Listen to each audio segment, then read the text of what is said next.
आज आपका टॉपिक देख के मेरा दिल चाह कि आपके प्रोग्राम में पार्टिसिपेट करूँ। बहुत ही अफसोस के साथ कहना पड़ता है कि इस किस्म के हादसे पाकिस्तान में होते हैं और आज तकरीबन 150 खानदान के करके चलाना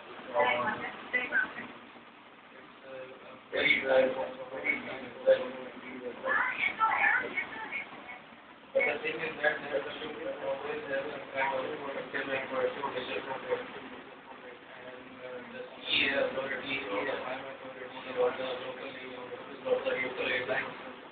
should have some kind of international rules and regulations to respect to these security measures so that it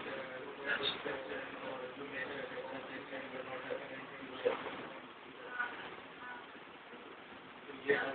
चीज़ें जैसे हमारे मुख्य हालात के सामने जिस टाइप के लोग नजर आए कहीं पे शॉर्ट सेंटर में कहीं पे टारगेट के लिए कहीं पे क्लास में और जिस किस्म के थ्रेट होना बिल्कुल हमको डिमोटिवेट कर देता है। तो इस तरीके से कि अब नॉर्मल बंदा इसको बटन करे इन एयरलाइंस को बटन किया जाता है कि इनका देश भी अपने डेस्टिनेशन में पहुँच जाएगा और जल्द से जल्द पहुँच जाएगा। आज से बिल्कुल आप अपने दिलों में छाप के देखो तो ये अच्छा रहेगा कि अगर आप जैसे मैं लाहौर के लिए अप्लाई करना चाह रहा हूँ या इस्लामाबाद के लिए अप्लाई करना चाह रहा हूँ 0.001% ही रही लेकिन दिल का एक डर जरूर आएगा। तो हालांकि आप अभी बात कर रही थी कि पायलट का जो कंपनी नहीं था तो ठीक है उनको नहीं कहना चाहिए तो उसको नहीं था लेकिन हमारे मुल्क में गुजर के रूल जरूर होने चाहिए जिसमें इंटरनेशनल लॉ भी होता है कि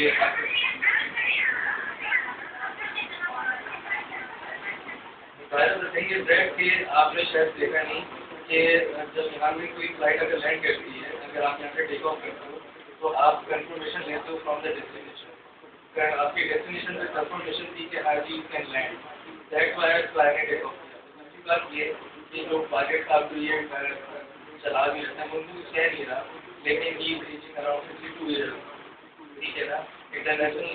रूल्स में और लॉज में जो कि दूसरी यहाँ पे इंटरनेशनल इदारे हैं वहाँ पे 55 ईयर्स प्लस के ऊपर वो सारे पायलट को राउंड कर देते हैं। यहाँ पे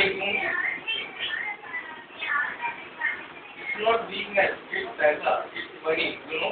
क्योंकि 60 ईयर्स की एज में सीआईए से रिटायर हुए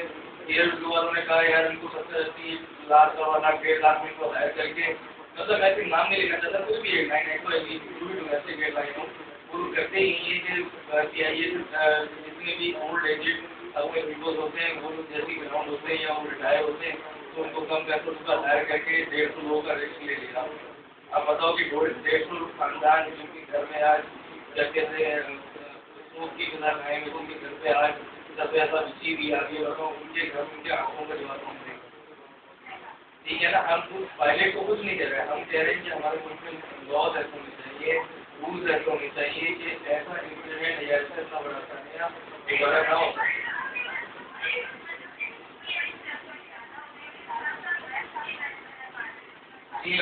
फटीग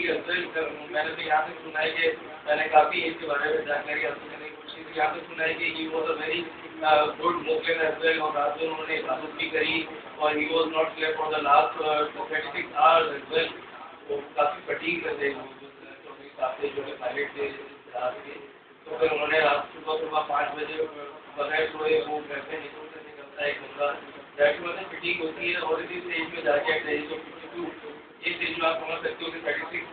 आवर्स में आप सोए नहीं हो और फिर इतने लोगों के जानों के ऊपर बैठ के आप रिस्क ले रहे हो कि आप इस फ्लाइट और जहाज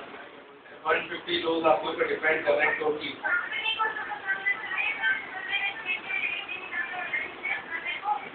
कंपनी को तो पैसे चाहिए ना आपके वजह से। कंपनी ने तो यहाँ से कुछ नहीं किया कि जो उनके बेचारे रिश्तेदार और दूसरे जो लवाकी है थोड़े लोगों से उनसे भी पैसे लेके उनको इस्लामाबाद ले जाते। कंपनी सोचना नहीं सोचती तो वहाँ क्या सोचेगी कि जिसको वो 1.5 लाख रुपया दे रहे थे तो उसको कैसे छोड़ने को 2 घंटे की अपनी इंटरनेशनल फ्लाइट के। आप ये देखो ना कि जो लवाकी कराची इंटरनेशनल एयरपोर्ट पे थे मैं तो डिनर टर्मिनल पे गया था खाने का इतना बड़ा मेरे दिल पे दर्द होता है इवन कि मेरा कोई रिश्तेदार शामिल नहीं था लेकिन मैंने कहा यार मुझसे मदद हो सके मुझसे भी इमदाद हो सके तो मैं कुछ जारी करूँ तो वहाँ जाके सिर्फ आंसू निकल रहे तो कुछ नहीं हो रहा था क्योंकि लोग इस तरह से वहाँ रो रहे थे और उनका सुनने वाला कोई भी नहीं था। not even a single political worker over there, not even a single government worker over there to help them.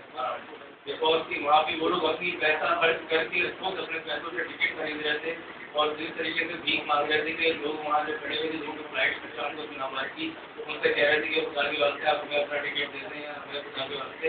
अपना टिकट आप सोल्ड आउट कर दें ताकि हम अपने वहाँ पे जो हमारे लोग शहीद हुए हैं जिनका सरकार हुए हैं जो हादसे में हुए उनकी जाके मुझे से खर्च हुए हैं।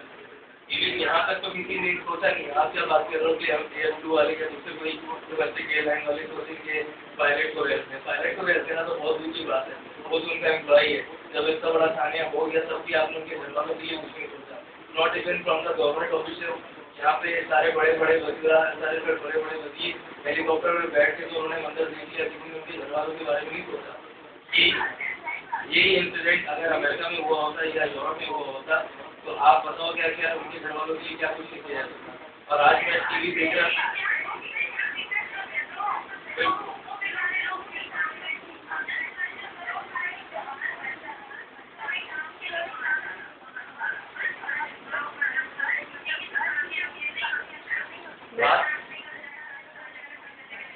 बात अमीर गरीब की नहीं। आप ये देखो कि जैसे ये लोग कह रहे हैं इंक्वायरी होगी, ब्लैक बॉक्स मीडिया पुराना हो गया। आप ये बताओ AF2 अपना केस लड़ेगा, गवर्नमेंट अपने आप को वीडियो करने की कोशिश करेगी, जो सिविल एविएशन अथॉरिटी है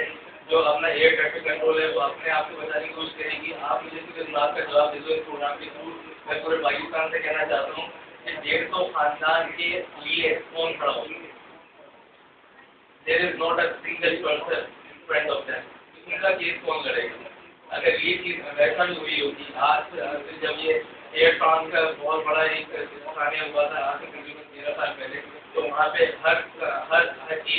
एक वहाँ पे बंदे को जो लड़ाई की उन्हें या जिनके मर्द थे या जिनकी औरतें थी या जिनके बच्चे थे या जो जॉब करने वाले थे उन सबको $0.5 मिलियन का उनको हर्जाना दिया गया।